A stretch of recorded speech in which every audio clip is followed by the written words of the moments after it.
Всем привет! Сегодня я расскажу, как легально летать в Европе на дроне, на примере Польши. Что нужно сделать, где нужно зарегистрироваться и все юридические нюансы, чтобы у вас не было проблем с местной полицией, чтобы не выписали штраф или не забрали участок. Бывали и такие случаи. Я покажу, где и как регистрировать дрон, расскажу о классах дрона, о классах полетов, об ограничениях, о запретных зонах, где можно летать, где нельзя летать, как это посмотреть и где это посмотреть на живых примерах. Поехали. Итак, у вас есть дрон и вопрос, что нужно сделать, чтобы летать легально в Европе. В первую очередь во всех странах Европы вам нужно зарегистрировать ваш дрон.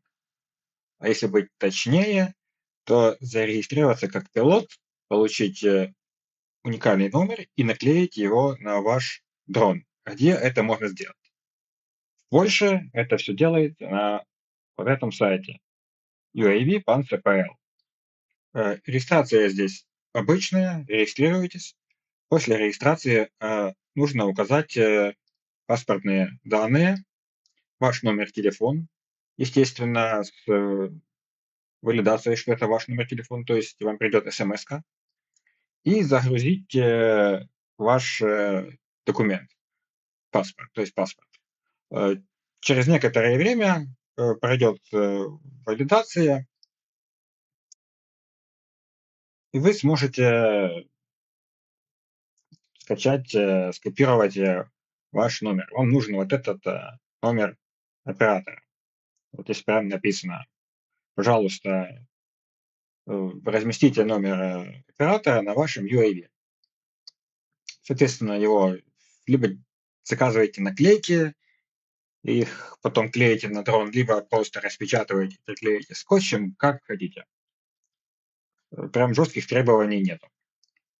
Но номерок этот должен быть. Это прям первое, что вас спросят в случае проверки. То есть номер. Так, здесь вы сможете загрузить все, что у вас есть по документам. То есть confirmation, он будет у вас по дефолту, и экзамен, если вы его сдадите. Итак, у вас есть номер регистрации наклеенный. И теперь вопрос, нужно ли сдавать экзамен и что делать дальше. Если коротко, то для дронов DJI Mini, то есть всех, которые до 250 грамм, экзамен сдавать не обязательно. Но без сдачи экзамена вы как бы дальше ничего не, ну, легально ничего не узнаете. Соответственно, в любом случае я советую сдать этот экзамен А1А3. Он бесплатный, дается онлайн. Если сами не справляетесь, то ChatGPT вам в помощь. Там ничего сложного нет. Но в любом случае я советую прочитать лекции с этого экзамена. Это немного, то есть за вечер можно справиться легко. Итак, давайте посмотрим. Сам экзамен пройти и сдать можно на тренинговой платформе. Она находится вот здесь, на этом же сайте. То есть на этом сайте находится линка на эту платформу. Э, Приходите на сайт, здесь разные экзамены, курсы доступны и так далее. Так, следующий вопрос. Достаточно ли одной регистрации? Нет, ее недостаточно. Давайте разберемся, почему. Для начала стоит сказать, что есть три категории. Отлично, секундочку. Так лучше. Есть три категории полетов, скажем так. Это открытая категория, specific категория и certified категория. Нам, в принципе, нужна только open категория, потому что под ней вы будете летать. Если коротко, то максимальная высота 120 метров, имеет три субкатегории А1, А2, А3 и дрон до 25 килограмм. Но нам, в принципе, хватит килограмма. Идем дальше. Сабкатегории. Здесь речь за А1 и А3, так как это экзамен А1, А3, соответственно. Есть еще помимо категорий, сабкатегорий, извиняюсь, классы дрона. Это C0, C1, C3 и так далее. Как понять, какой у вас класс? С 25-го, по-моему, или 24-го года, уже не помню, на всех дронах в ЕС этот класс должен быть указан на дроне. То есть внизу у вас там будет указанный значок, там, нолик, единичка, троечка и так далее. На DJI миниках это будет нолик, на DJI Air, которые весят, если я не ошибаюсь, грамм 700, это уже будет C1. Почему?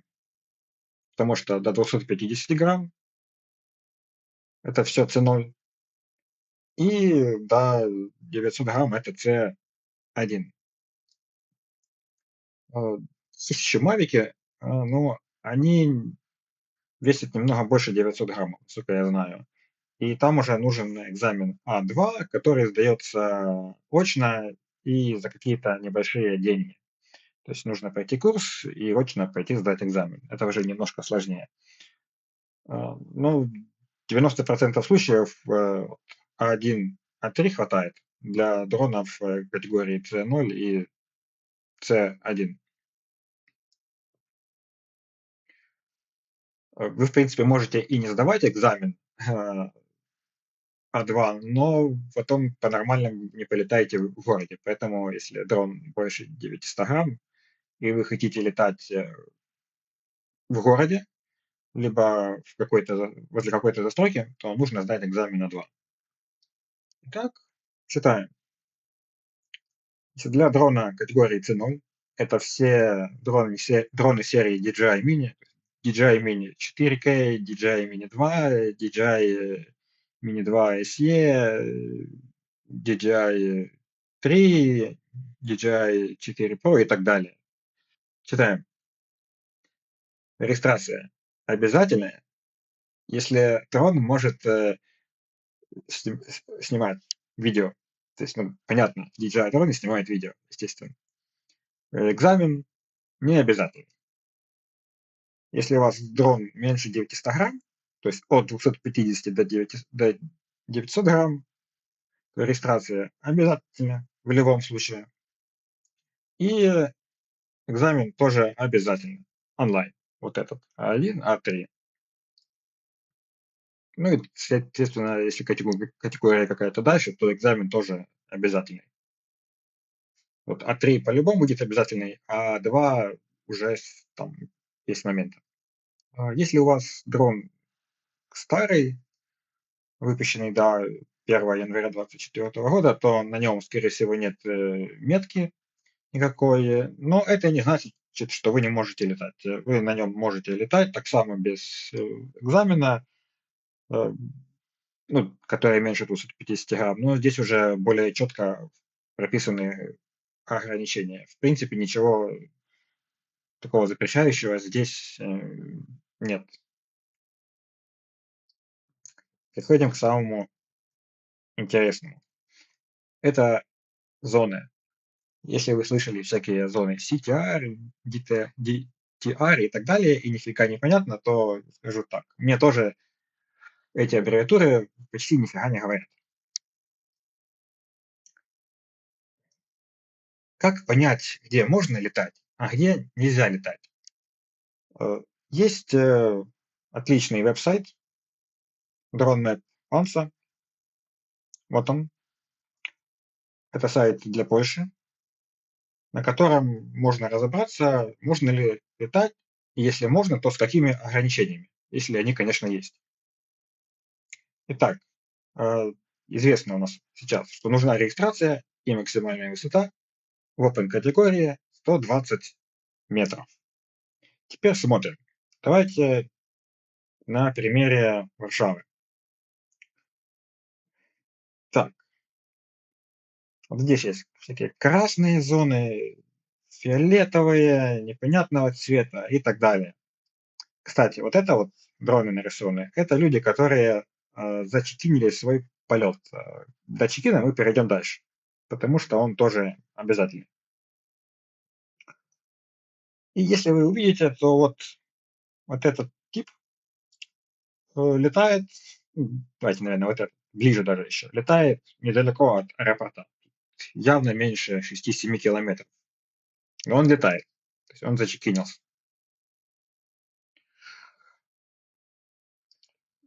Давайте посмотрим требования. Клацаем на знак вопроса и клацаем, например, даже не на его место давайте, а вот еще ближе. Вот какой-то парк есть, что-то такое. Клацаем этот парк, и открывается такой попапчик. На нем видим 3 зоны. Одна зона, вторая зона и третья зона. В первой зоне есть 2 подзоны. Давайте посмотрим сначала с простого. Это с нижнего. Здесь написано название зоны и что полеты разрешены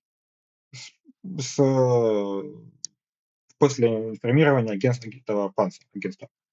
Вот условия полета. Зачекиниться в аппликации Drone Tower, разберем, и зарепортить конец этого вашего полета. Это тоже в аппликации. Как бы никаких требований нет дополнительных, кроме чекина. Это стандарт. Вторая зона. Это warning зона. Здесь прям никаких ограничений нету, просто warning зона. Теперь самое интересное. CTR зона. Это зона аэропорта. И если мы все это вот прочитаем, то здесь написано, что вам нужно засубмитить план через Panzer UTM минимум за 24 часа до вашего полета и получить разрешение. И кажется, что это все. Как бы никто, скорее всего, это сабмитить не будет, и ждать разрешения как бы тоже не хочется. Но если вы посмотрите вот эти 2 подзоны, давайте посмотрим. Вот открываем. Что здесь написано? Что эта зона 6-километровая зона. То есть DRA, RCTA. И что здесь написано? Значит, что все вот эти аэрокрафты с взлетной массой до 900 грамм, то есть до 900 грамм, это категория C1 и C0 туда попадает. То есть это все DJI Mini, DJI Air, DJI Flip и так далее, кроме мавиков, с мавиками там не совсем понятно. Разрешено летать на дистанции от не ближе 1 километра до границы аэропорта и с высотой не выше 30 метров от поверхности. То есть вы можете летать на высоте до 30 метров после чекина в Drone Tower аппликации. Но если у вас больше 900 грамм, то все-таки нужно получать permission. Смотрим вторую зону. Здесь идет речь о specific категории. Это совсем не наш кейс. Это если вы летаете уже не в LOS, либо какие-то особенные миссии. Ну, давайте почитаем. То есть тоже нужно получать разрешение до 24 часа. Ну, есть 2 исключения. Для влос полетов, то есть полетов, когда вы видите дрон свой, глазами видите его непосредственно, и можете управлять им без камеры, без сенсоров. Тоже на дистанции. Кстати, в Open и Specific категории тоже. Open наш случай. Та же самая дистанция от 1 километра, масса до 900 грамм, высота до 30 метров. Никакого подтверждения плана не требуется. Но это только для влос полетов. Ну и здесь тоже речь идет о влос полетах, но уже до 4 килограмм, до 50 метров И если у вас есть вот один с вот этих сертификатов, то есть, например, А2. Если у вас есть А2 сертификат, то вы можете летать 50 метров без какого-то либо подтверждения, ну, кроме чекина в аппликации. Давайте посмотрим на вот эту зону и видим вполне логические и адекватные требования. Не поднимайтесь высоко, когда находитесь близко возле аэропорта. Как бы все прям прозрачно. Если взять какую-то зону подальше, вот, например, вот эту фиолетовую, давайте ее возьмем, посмотрим. Где-то вы живете, не знаю, где-то вот здесь живете, вот какой-то парк подальше. Тоже эти две зоны, там, где нужно просто чекиниться, и ворнинг зона. Та же самая CTR зона, где общая информация написана. И вот в подзоне уже более конкретные требования. Читаем. Если у вас масса до 25 килограмм, категория Open либо Specific, в нашем случае Open, в полет, высота до 100 метров. Вам не нужно подтверждать никакого плана. То есть просто чекинитесь в приложении и все. Если больше 100 метров, то уже, пожалуйста, предоставьте план полета и получите разрешение. Это сюда таких вот зон возле аэропорта. Есть еще такие зоны, вот эти вот, видите, такой красненький, странной формы, непонятной. Это национальный парк. И в национальных парках летать, конечно же, нельзя. То есть нельзя летать просто так. Давайте смотрим зоны. Есть две зоны. Navigation Warning, нам неинтересно. И вот Кампиновские, эта зона. Условия полета. Проверить активность, бла-бла-бла, неинтересно. Вот это чекин, чекаут в аппликации, приложении. А вот это переводится как нужно получить разрешение от администрации этого парка. За вот этот не знаю парк, но если речь идет о Татрах, вот об этом, то здесь, наверное, получить регистрацию очень сложно.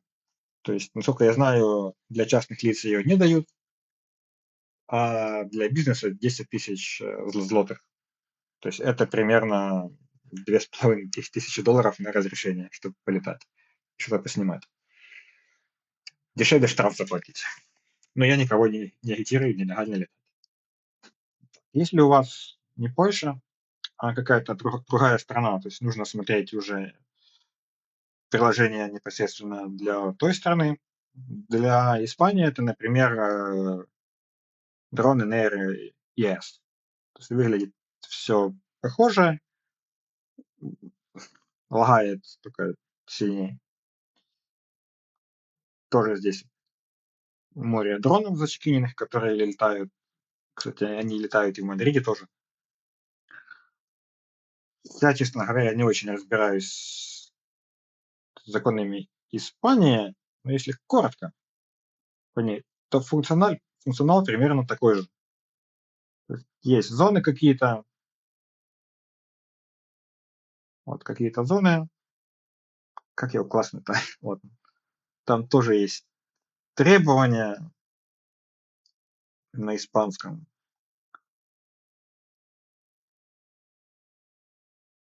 И так далее. То есть нужно для каждой страны понимать, разбираться отдельно. Но общее правило это 120 метров максимум. Итак, посмотрим приложение Drone Tower. Значит, я перевернул телефон, поэтому выглядит все немножко не так, как обычно в горизонтальном положении. Очень все похоже на предыдущее приложение. Тоже есть зоны, тоже есть описание. Но если вы заметите, то у меня стоит значок типа кирпич, взлет запрещен. Это вот здесь, прям в аэропорту.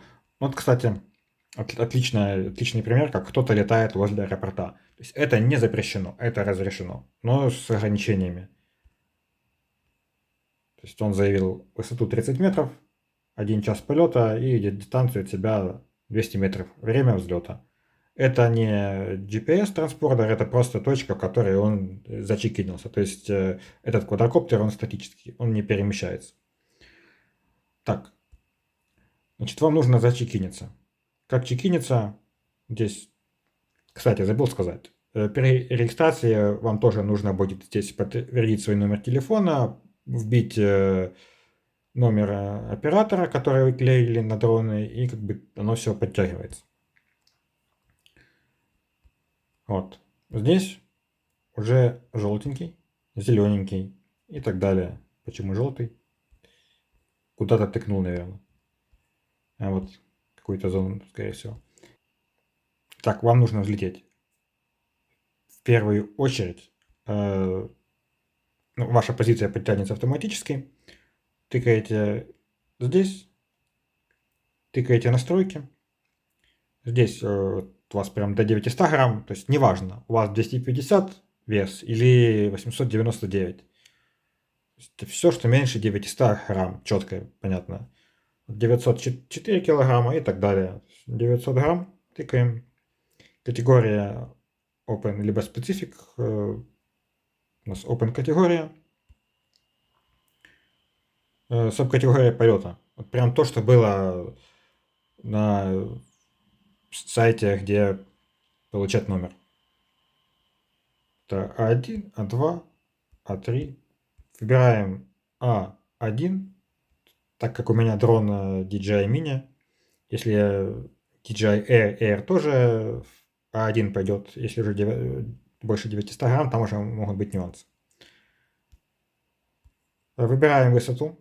То есть у меня сейчас высота 100 метров. Если помните, возле аэропорта было запрещено, а вот на фиолетовой, на которой 100, разрешено. Тыкаем, например, 30 метров высота. Радиус давайте меньше, хотя пусть 300 будет. Ну и можно вбить время. Кстати, рекомендую, наверное, номер ваш, убрать галочку, чтобы не показывался ваш номер телефона на этой карте, потому что если галочку не убрать, то ваш номер телефона будет доступен всем пользователям. Так, save. Идем на вот этого типа. Тыкаем здесь. Все, я могу взлететь. Ну, давайте не прямо здесь. Тыкаем. И вот create check-in это прям все. Я сделаю create check-in. Нужно подтвердить, и больше ничего. Оно само зачекинится, и вы легально летаете в этой точке. После нужно сделать чекаут. Ну, давайте попробуем какое-нибудь другое месте. Делаем так. Высоту можно поменять. Save. А1. Через 5 минут взлет. Create check-in. Все подтверждаю. Все. Я появился на карте. Ну и после того, как вы полетаете, не забывайте сделать чекаут. Чекаут делается аналогично.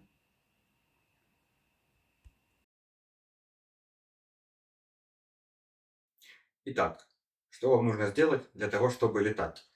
В первую очередь вам нужно зарегистрироваться как пилот, наклеить наклейку с номером на дрон. Это во всех случаях. Дальше скачать и установить приложение Drone Tower, там же зарегистрироваться и там же зачекиниться перед каждым вылетом. Если вы ввели все параметры правильно, то вы не получите разрешение на взлет. Дальше, в зависимости от класса дрона. Для C0 вам, в принципе, больше ничего не нужно. Это дроны до 250 грамм. Для С1 это дроны от 250 до 900 грамм. Вам нужно пройти экзамен онлайн А1, А3 обязательно. Ну и для дрона класса С2, это 900 грамм до 4 килограмм, вам нужно сдать очный экзамен А2 для полетов возле людей, то есть в пределах 150 метров, в пределах 150 метров от зданий и в целом в городе. Без А2 на дроне весом больше 900 грамм вы летать в городе легально не сможете. Что до реальных случаев проверок. До меня никогда не подходили. О том, как летать так, чтобы не приставала полиция, либо другие разные люди, я расскажу в следующем видео. Но знаю от знакомых, что к ним подходила полиция, их спрашивали, зарегистрирован ли дрон, есть ли разрешение на полет, и после положительных ответов они как бы отставали. Как правило, такие случаи происходят, когда вы летаете где-то возле центра города, либо в центре города. Конечно, если там вообще разрешено летать. Либо если кто-то нажаловался из соседей, либо жильцов, возле которых вы летаете. Также знаю как минимум один случай, когда человека увезли в участок прямо в машине в наручниках. К сожалению, подробностей этого инцидента я не знаю. Что до страховок. На дроне тоже есть страховки. На дроны, на тяжелые дроны, не скажу какого точно веса, нужна обязательная страховка. Также желательно страховка и на обычной категории C0, C1, C2, но она не обязательна. Также стоит учитывать момент, что 90% случаев, даже 99% случаев, страховка покрывает только те случаи, когда вы летали легально. Но будем честны, вы, скорее всего, летаете не в зоне видимости, то есть дрон у вас не в зоне видимости, а за пределами видимости. Это уже БЛОС, и это уже не open категория. То есть это априори нелегальный полет. Так что будьте осторожны, летайте легально. Всем, кто досмотрел до этого момента, спасибо за просмотр. Если вам понравилось, ставьте лайки и подписывайтесь.